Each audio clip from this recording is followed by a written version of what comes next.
Thanks for watching How to Build a Motorcycle Part 3 by CustomChoppersGuide.com. In Part 2, we discuss brakes, wheels, tires, the powertrain, and the engine. And in Part 3, we're going to discuss the drivetrain, the electrical system, and the ignition system. As I mentioned in the previous videos, I am not a professional speaker, and I will stumble over some words and sentences because I'm reading from information we created here at CustomChoppersGuide.com, but I think you'll find it very helpful. At least that's the goal here. Here we consider the transmission, clutch, inner primary, and housing.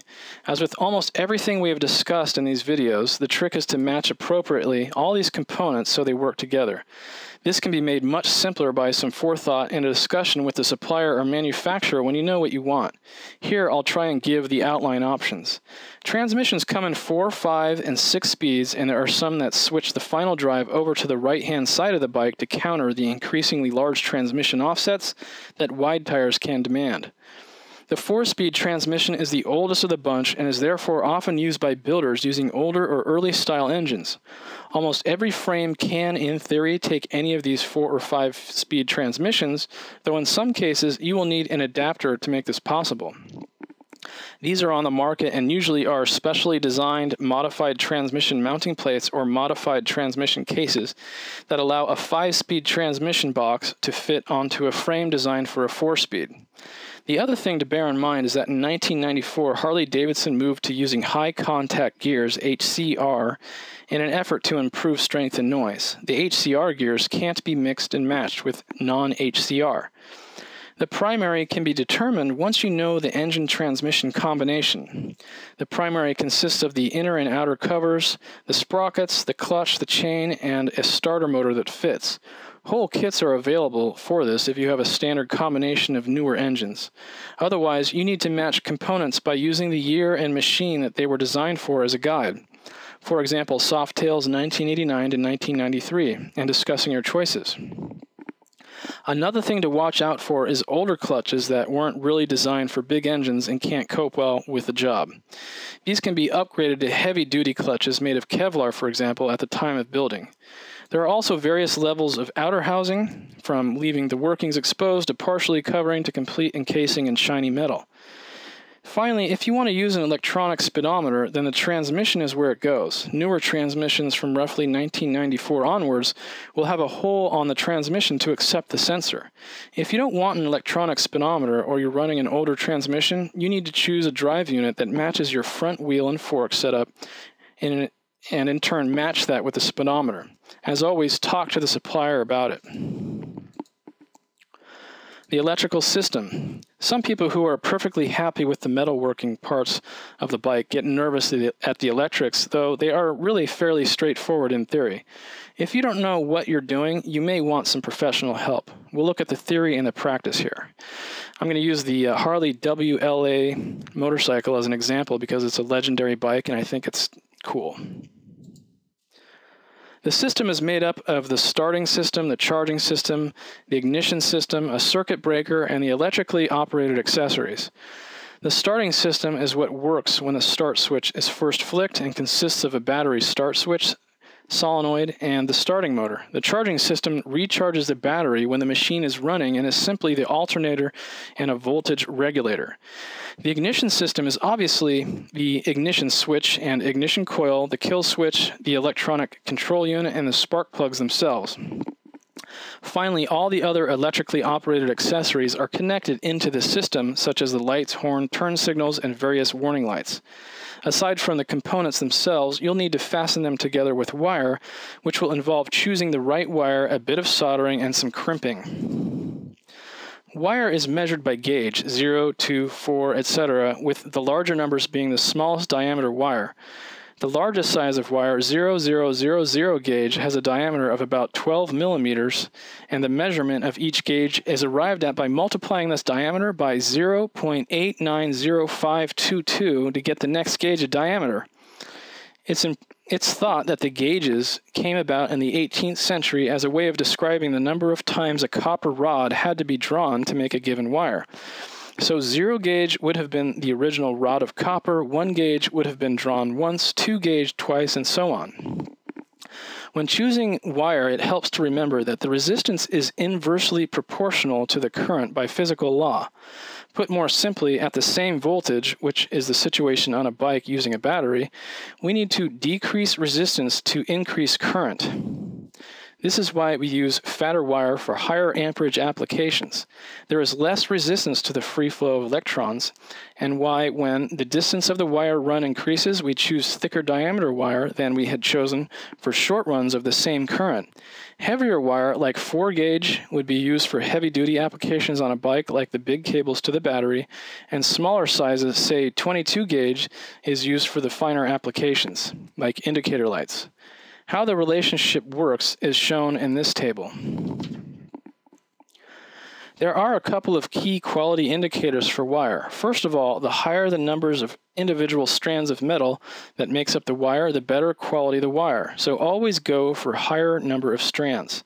Secondly, there are 2 grades of suitable insulation known as TXL and GPT. The TXL is a newer product with better heat and friction resistance. This illustration is a simplified ignition system wiring diagram. The thick line from battery to solenoid represents a heavy gauge of wire, gauge 4. From the battery to the 30 amp breaker on to the ignition in terminal 30, then to the solenoid itself from terminal 87, we would use 12 gauge wire. The breaker is nothing more than a fancy fuse. It disconnects the current by breaking a pair of contacts and then resets, rather than blow out like a fuse would. Newer breakers are solid state, so don't really break a pair of contacts in the way we think of, but they do exactly the same job. The starter relay is nothing more than a switch that allows the action of passing current to take place a little further away from the push buttons and a little near where it is needed. The battery, this usually sits in the oil tank below the seat, though sometimes moves around the bike when space is tight. Because space is an issue, there are various sizes of batteries. If you've bought a prefabricated oil tank, the decision has been made for you, and you simply need a battery to fit.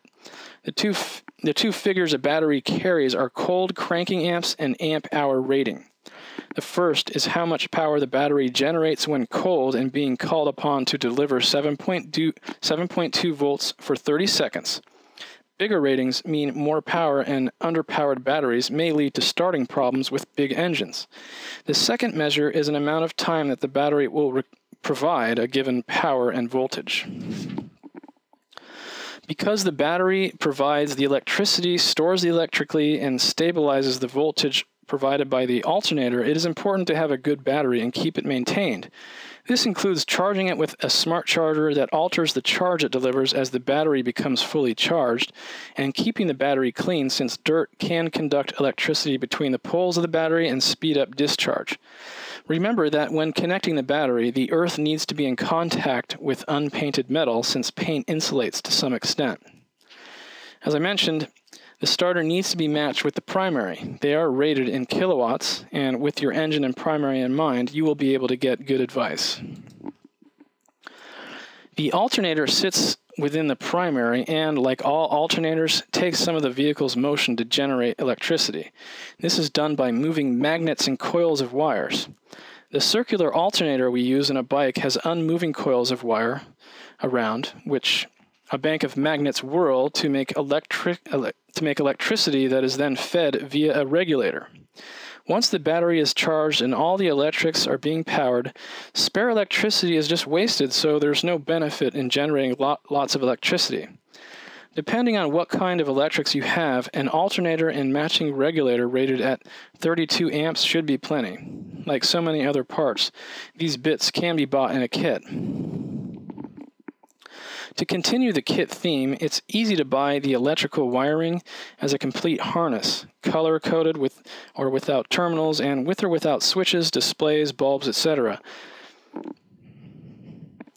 The diagram here uses some of the factory colors, yellow, white, orange, green, red, and tan, to illustrate how easy a basic circuit can be.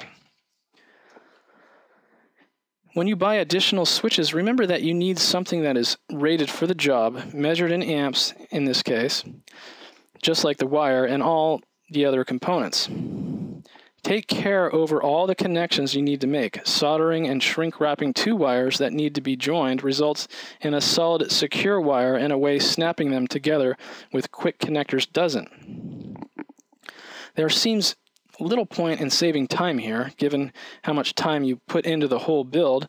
And remember, if the wiring is to be neatly hidden within the frame, then the wiring needs to be figured out before the final build rather than as a finishing touch. I suggest thinking about it from the start. Where do I want the switches to end up? And I will mention it again at the end of the build sequence. That's the end of part 3, and in part 3 we're going to cover an assembly. I think you'll really enjoy that one, so go get part 4 now, or you can wait for it in your email since you're on our video email course. Thanks, and we'll see you real soon.